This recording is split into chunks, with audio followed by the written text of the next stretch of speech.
1, 2, 3, FCA! Okay, so basic throw, Osoto-Gari. You've seen it a bunch of times. I've got my regular grips. He's got match grips to me. When I teach this, a lot of the times I teach it by working through and bringing my leg through. Okay? So that's a really good way of getting people to focus on being out here and then bringing that leg all the way back through. Because that's so important. When people do this badly, a lot of the times they bring it and they just kind of bring this leg and only just chop through a little bit instead of bringing it all the way through. The other biggest mistake people make with the Osoto-Gari is I don't take him with me. So I don't off-balance him. If I step through and I leave my arms behind me, this arm is in such a compromised position that it's very easy for him to just regain his balance and knock me backwards. So it's very important that I drive through, take my arms with me. In reality, in a life situation, when I'm going for this technique, a lot of the time, I'm not driving through with my leg up high. I'm actually planting as I step through.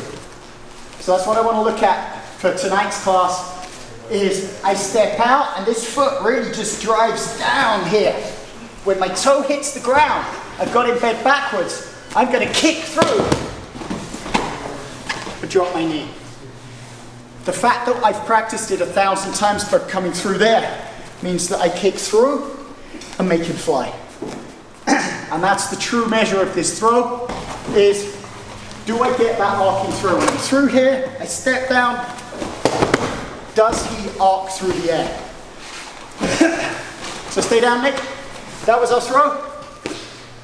On the ground, we've been looking at guard passes. We've been looking at passing the full guard, close guard. Now I want to look at the half guard. One leg is inside, this is half guard. So we're going back to our evolution of techniques. Old school, when I first started training 20 years ago. Half guard, reach around, cross face hard. He's tight on my legs. I'm going to walk my hips up till my knee clears. Second my knee clears, I can knee cut through. So that was old school pass. So that relies on me getting a cross face. So people started actually training half guard as a position. They would start making this T-Rex frame here. I want to cross face him. He's not going to let me get there. I start working to try and fight through this. He reaches over the top, gets me into a lock here and starts attacking me. Starts reversing me from there. So I don't want to play that game. So what do? I come over the top of everything here, reaching through. I take my elbow, pull it back towards my body, and I drop my hip to the ground. I'm in a stable position. My toe over here, I could drive off this. So if Nick wants to try and push into me to roll me that way, I can drive back into him this way. Next thing I'm going to do, I walk my foot, heel toe, heel toe, heel toe, until my shin is vertical. He's doing the right thing. His choke's up here on my leg. If I take my hand, he's going to reach with this hand and start grabbing the back of my sleeve or putting his hand inside. This isn't the end of the world, but it is kind of annoying. So I start using actually just my elbow here. Makes it far harder for him to stop me. So what I'm going to do, I've got him nicely crushed up.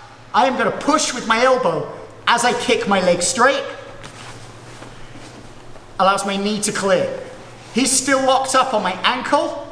There's actually a whole bunch of things I could do from here, but my favorite is I'm just going to lift, put my shin across his body. Use this as a block to clear my foot. From here I'm going to square back to him. I could go straight to the mount, but I'm going to square up into a side mount for now. My right hand is going to go down under his hip, scoop him square to allow me to come back to a nice side mount. And then from there I could go to wherever I want to go. So that's kind of second generation of half guard pass. There's a lot of variations on all of this. But then, so guys got wise to both sets of these techniques. So now, I try to go here to cross face, I've got this frame. I try to reach over the top And what this guy's going to do, as I reach, he's going to rotate his body and use that as a momentum to take me over. So clearly I don't want to play that. He is really trying to get deep and underneath me. Or, the other thing happens, this is what a lot of people do now, is they play this kind of Z-guard. So he's trying to play with this knee shield, which actually makes it incredibly difficult for me to get up and over. Okay? So what I'm going to do, instead of trying to attack up here, this door is closed, it's got a couple of locks on. The more one door closes, the more another one opens. I'm not going to play up here, I'm going to play down here. I'm going to push this leg down and I'm going to swim through here. I'm going to drop onto here and I'm going to hit low, low, low, low, low, low. I am down here, right down by his knees. I'm way low. From here, I'm going to reach, get his knee, and I'm going to crunch him down towards me. My head is going to come in to his belly, and I'm just going to throw my legs back. Then I can walk around and drive until I'm close. So that's kind of 3 generations of a half guard pass. There's 100 variations on each one of them. And there's other techniques that we can use as well. But just to show the way that these techniques have evolved, and what we were talking about in class is, what's really funny is things kind of come full circle. So as we get to what we call new Jiu-Jitsu, a lot of times the kryptonite for the new Jiu-Jitsu is to go back to the old basics. You see a guy like Roger Gracie come out and go up against some of the modern guys, and they're going for all their modern techniques, and he's just using really solid basics and just steam driving through it. So, you know, there is always a place to go back and refocus on basic foundational Jiu-Jitsu. If you want to add the flashy stuff on the top of it, that's absolutely awesome, but you have to do it from solid basics and foundations. The times I see people having problems is when they start out by wanting to go to the flashy technique that they saw on YouTube before they understand the basics of why you could set up a situation where that works. And what that means, if you're just going for the quote-unquote advanced stuff without understanding the foundations to it, it's actually pretty easy to defeat that stuff as long as you just understand what's going on and go back to the basic path. Nick, thanks for helping me out. Good training.